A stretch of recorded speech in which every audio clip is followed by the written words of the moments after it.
Breaking.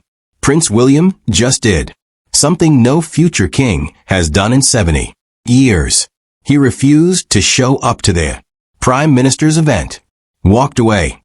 Boycotted Keir Starmer in front of the entire world.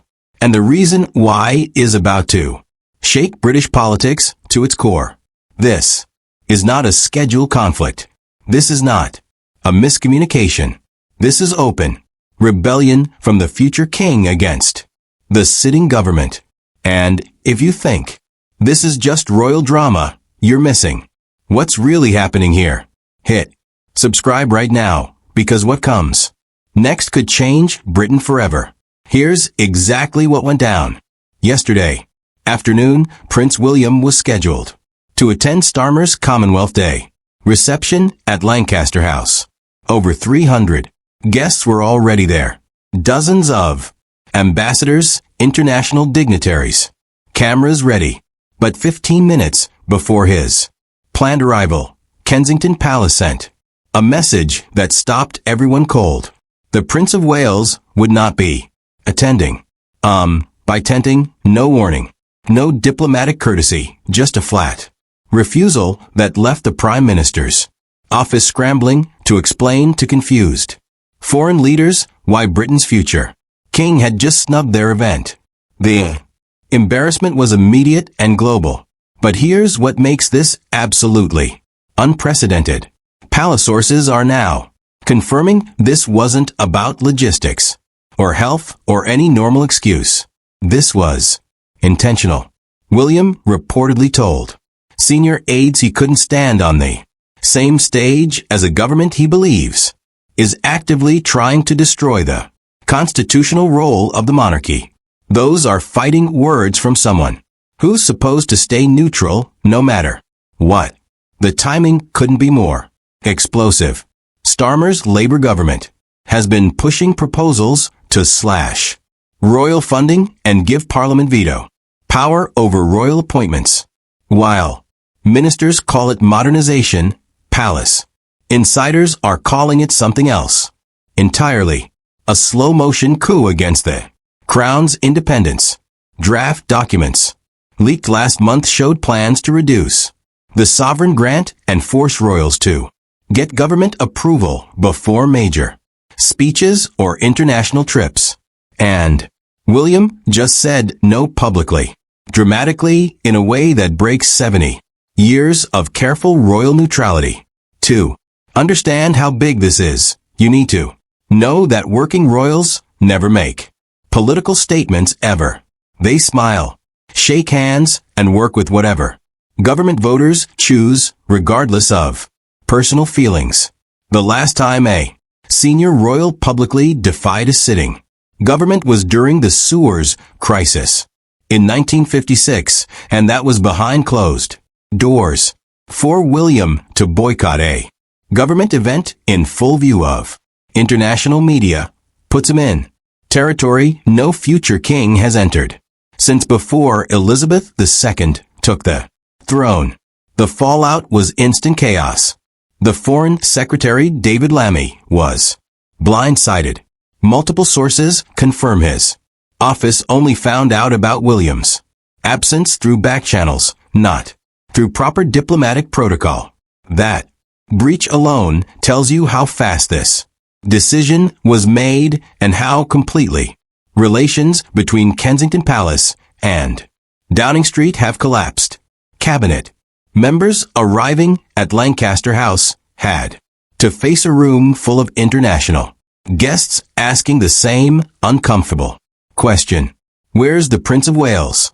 Commonwealth leaders expecting to meet Britain's future king instead got awkward apologies from ministers who clearly had no idea this was coming. The optics were catastrophic. Commonwealth Day is supposed to showcase British leadership and unity. Instead, it became a public display of constitutional warfare. Then, at 8 p.m. last night, William dropped the statement that confirmed everyone's worst fears. Kensington Palace released carefully chosen words that were diplomatic in tone, but nuclear in meaning. William's spoke about defending constitutional foundations and upholding the role his family has protected for generations. He talked about maintaining the independence and dignity of the crown. That word independence is everything. Legal experts immediately noted that William is essentially accusing the government of trying to make the monarchy dependent on parliamentary approval, which would turn the crown from an institution above politics into a political football kicked around by whoever's in power. That's not reform. That's elimination by another name. Inside Westminster, panic is spreading.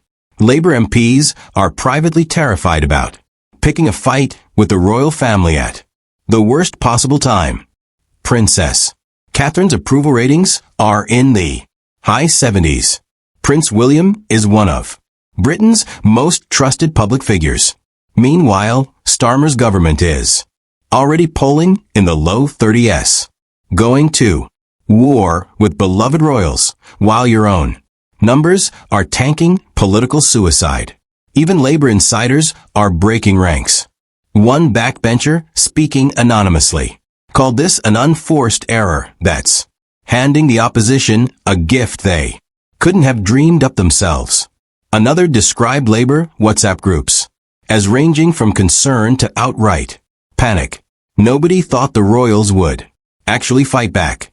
Now that they are, the government has no plan. And William isn't alone. Sources close to other senior royals reveal that a princess and Sophie, Duchess of Edinburgh, are just as furious about the government's approach and who quietly completes over 500 engagements annually without complaint or drama is reportedly livid about proposals that would gut funding for working royals.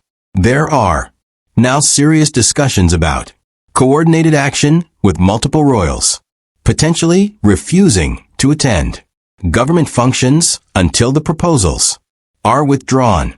Think about what that means if senior royals boycott government events across the board. The entire machinery of British soft power breaks down. State dinners need royal hosts. Diplomatic receptions depend on royal presence for protocol. Honors ceremonies can't proceed without royal participation. The system only works if both sides cooperate, and cooperation just ended. The British public has already chosen sides, and it's not close. Social media exploded within hours. Hashtags supporting William trended globally with millions of posts. Polling conducted overnight shows 68% of Britons backing William's position. Only 14% support the government pushing forward despite royal objections. Even among Labour's own voters, only 31% support Starmer on this. Those are career-ending numbers. Conservative opposition leader Rishi Sunak immediately seized the opportunity. He pledged total support for the monarchy and promised to reverse every change if his party returns to power. Whether he means it or not doesn't matter anymore. It's working. Conservative polling jumped 7 points in 72 hours. Their best performance since losing the election. Starmer just handed his opponents the perfect weapon. But here's the deeper problem that nobody's talking about. The monarchy needs government funding. The sovereign grant comes from Crown estate profits but requires parliamentary approval. If this fight escalates, both sides lose everything. Royals need that funding. The government needs royal cooperation for all the ceremonial functions that make Britain's system work. This is a standoff where victory is impossible.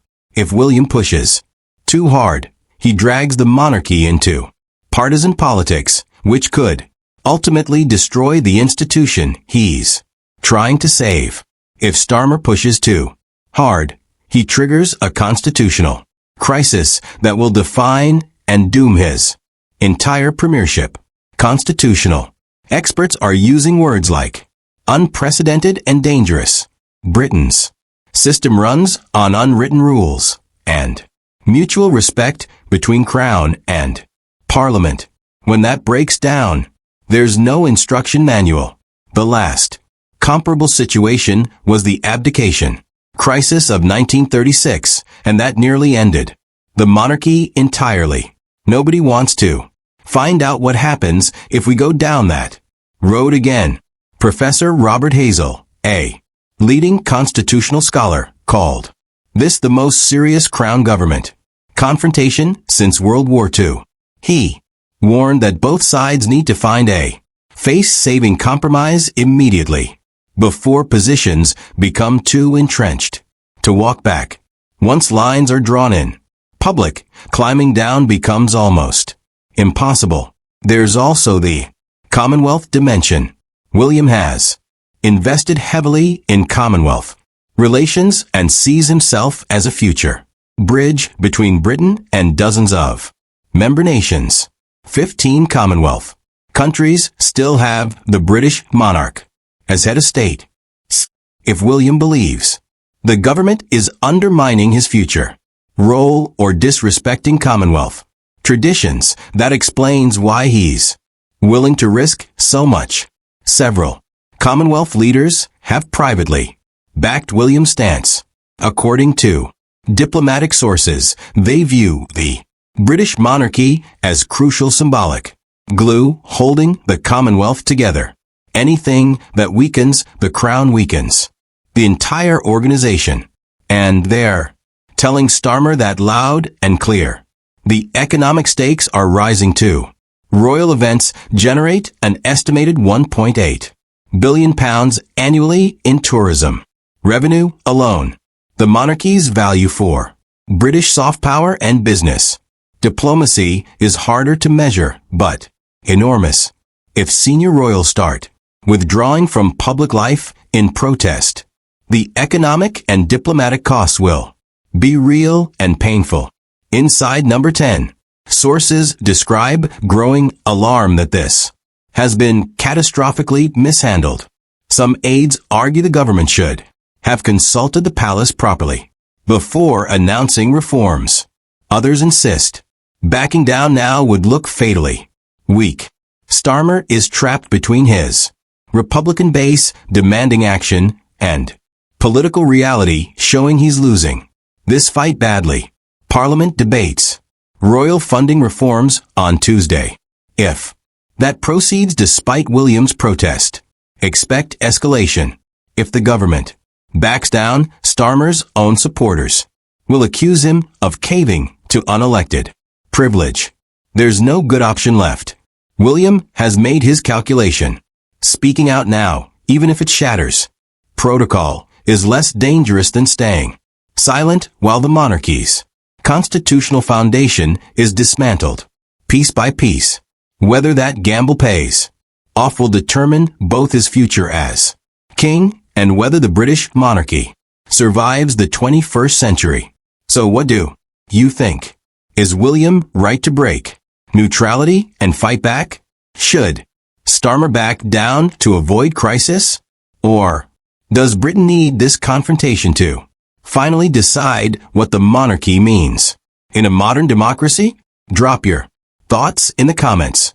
We're covering every twist in this story. Share this with anyone who needs to understand what's really at stake. Tomorrow we break down Star's remaining options, and trust me, none of them are good. This is just the beginning.